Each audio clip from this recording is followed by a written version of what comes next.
कौन सा है बेस्ट सोर्स प्रोटीन का हमारी बॉडी के लिए, जो हमारी बॉडी की डेली प्रोटीन को भी पूरा करे और मसल्स को बिल्ड करने में भी हेल्प करे। चलो फिर जानते हैं इस वीडियो में। प्रोटीन सिर्फ मसल बिल्डिंग के लिए नहीं बल्कि हमारी ओवरऑल हेल्थ के लिए भी इम्पॉर्टेंट है। मॉडर्न साइंस के अनुसार जो एक इंसान वर्कआउट नहीं भी करता उसे भी 50 से 60 ग्राम प्रोटीन चाहिए। और अगर आपका गोल मसल बिल्डिंग का है तो फिर ज़्यादा प्रोटीन चाहिए। और क्या आपकी डाइट में इनफ प्रोटीन है, और उससे भी इम्पॉर्टेंट आप कौन से सोर्स से प्रोटीन ले रहे हो, और ये क्या फूड सोर्सेज आपके फिट गोल में हेल्प कर रहे हैं।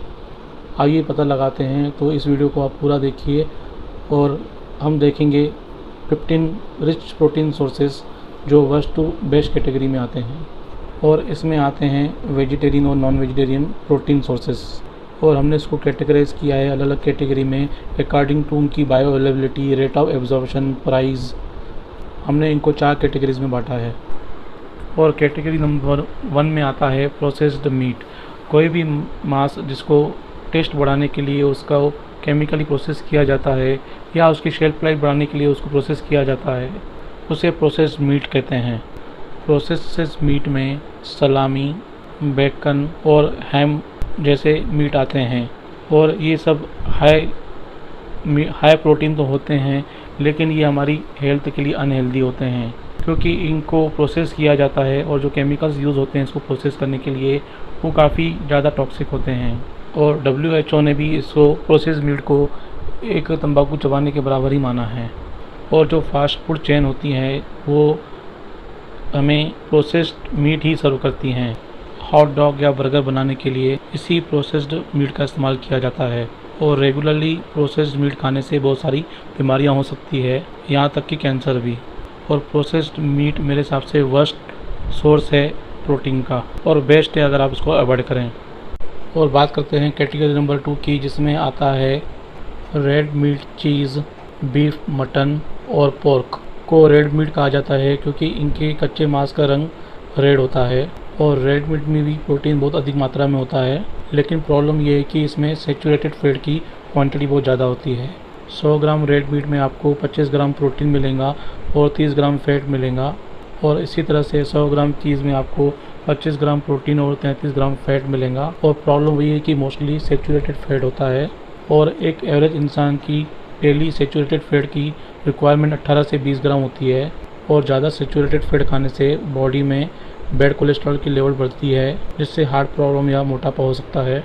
और अमेरिका में सबसे ज़्यादा मीट खाया जाता है, तो आप देख लीजिए वहाँ ओबेसिटी कितनी तेज़ी से बढ़ रहा है क्योंकि उसके अंदर सैचुरेटेड फैट्स ज़्यादा होते हैं। तो इस टाइप के प्रोटीन सोर्सेज को हमें बहुत ही लिमिटेड यूज़ करना चाहिए।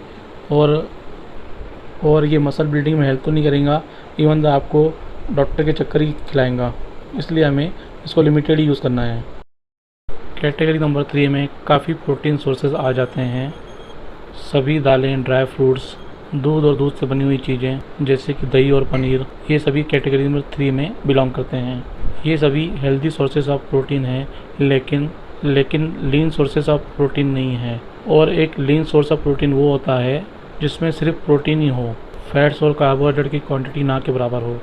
1 कप पके हुए राजमा, काबुली चने, काले चने और दालें ये आपको देंगे लगभग 18 से 20 ग्राम प्रोटीन और कार्बोहाइड्रेट 50 ग्राम और फैट 6 ग्राम।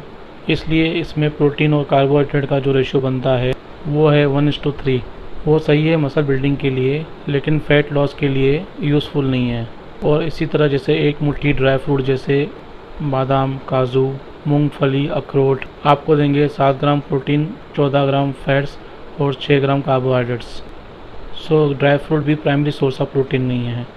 दूध और दूध के प्रोडक्ट्स भी लीन सोर्स ऑफ प्रोटीन नहीं है। 1 गिलास टोन्ड या डबल टोन्ड दूध में आपको 10 ग्राम प्रोटीन, 15 ग्राम कार्बोहाइड्रेट और 4 ग्राम फैट मिलेगा। और 100 ग्राम दही में आपको 10 ग्राम प्रोटीन, 6 ग्राम फैट्स और 5 ग्राम कार्बोहाइड्रेट मिलेगा। और 100 ग्राम बाज़ार से खरीदी हुई पनीर में आपको 20 ग्राम प्रोटीन और 20 ग्राम फैट मिलेगा। ओवरऑल ये सभी प्रोटीन सोर्सेज सभी हेल्दी है, बट लीन सोर्सेज नहीं है। और इनकी हाई बायोलॉजिकल वैल्यू भी है और इनकी लो बायो अवेलेबिलिटी भी होती है। तो इसको आप अपने रोज़ के प्रोटीन सोर्स में रख सकते हो। कैटेगरी नंबर 4 में आते हैं chicken breast, egg white, fish, घर में बनी हुई पनीर, सोया चंक, टोफू और वे प्रोटीन। ये सभी लीन सोर्स ऑफ प्रोटीन हैं, हाई बायोलॉजिकल वैल्यू है और फास्ट डाइजेस्टिंग भी है, इसलिए ये बेस्ट सोर्सेज ऑफ प्रोटीन है मसल बिल्डिंग के लिए, फैट लॉस और एक्टिव लाइफस्टाइल के लिए। और अगर आप नॉनवेज खाते हैं तो आपको 100 ग्राम नॉनवेज में 25 ग्राम प्रोटीन मिलेगा और इसके अंदर फैट्स और कार्बोहाइड्रेट की मात्रा 0 होती है और इसको कभी कभी खाना ही ठीक है। एग वाइट सस्ते और इजीली अवेलेबल होते हैं और फास्ट डाइजेस्टिंग प्रोटीन होते हैं और एक एग वाइट में आपको मिलेगा 4 ग्राम प्रोटीन और 0 फैट्स और 0 कार्बोहाइड्रेट। और एग योक में सेचुरेटेड फैट काफ़ी होता है, इसलिए दिन में 1 और 2 से ज़्यादा ना खाएं। और फिश भी अच्छा सोर्स ऑफ प्रोटीन है जिसमें और 100 ग्राम फिश में आपको 25 ग्राम प्रोटीन मिलेगा, 0 कार्बोहाइड्रेट और 8 ग्राम फैट मिलेगा जो इजीली डाइजेस्टेबल है और ये लीन सोर्स ऑफ प्रोटीन है। सोया चंक और टोफू सोयाबीन से बनते हैं और सोया चंक्स में 50 ग्राम में आपको 25 ग्राम प्रोटीन, 12 ग्राम कार्बोहाइड्रेट और 0 फैट्स मिलेगा और ये रिच सोर्स ऑफ प्रोटीन है, इसलिए आपको इसको एक लिमिट में ही खाना है, ना कि एक्सेस क्वांटिटी में, क्योंकि ये बहुत ज़्यादा एक्सेस प्रोटीन दे देगा। एक दिन में 50 ग्राम सोया चंक या टोफू ठीक है और घर से निकाला हुआ 100 ग्राम पनीर आपको देगा 20 ग्राम प्रोटीन और 0 कार्बोहाइड्रेट्स और 3 ग्राम फैट्स और इसमें प्रोटीन की मात्रा अधिक है और ये इसलिए वेजिटेरियन के लिए बहुत अच्छा प्रोटीन है। और लास्ट सोर्स होता है वे प्रोटीन, जिसके हमें 30 ग्राम में हमें 24 ग्राम प्रोटीन मिलता है और 0 कार्बोहाइड्रेट और 0 फैट। और एक स्पून वे प्रोटीन का 1 गिलास पानी में लेना, पोस्ट वर्कआउट करके लेना बहुत अच्छा प्रोटीन का सोर्स है और वो भी वेजिटेरियन के लिए तो बहुत ज़्यादा अच्छा है और बॉडी में एब्जॉर्ब भी जल्दी हो जाता है। इसलिए जो 4 नंबर कैटेगरी में प्रोटीन्स आते हैं वो सारे ही अच्छे प्रोटीन्स हैं और बेस्ट प्रोटीन है और हाई बायो अवेलेबिलिटी है, हाई बायोलॉजिकल वैल्यू है और मसल बिल्डिंग और फेट लॉस के लिए भी आइडियल है और इसको आप अपनी डेली डाइट में रख सकते हो और अपने फिटनेस प्लान में भी रख। दोस्तों उम्मीद करता हूँ आपको ये वीडियो पसंद आया होगा, तो प्लीज़ इसको लाइक कीजिए और मेरे चैनल को सब्सक्राइब कीजिए।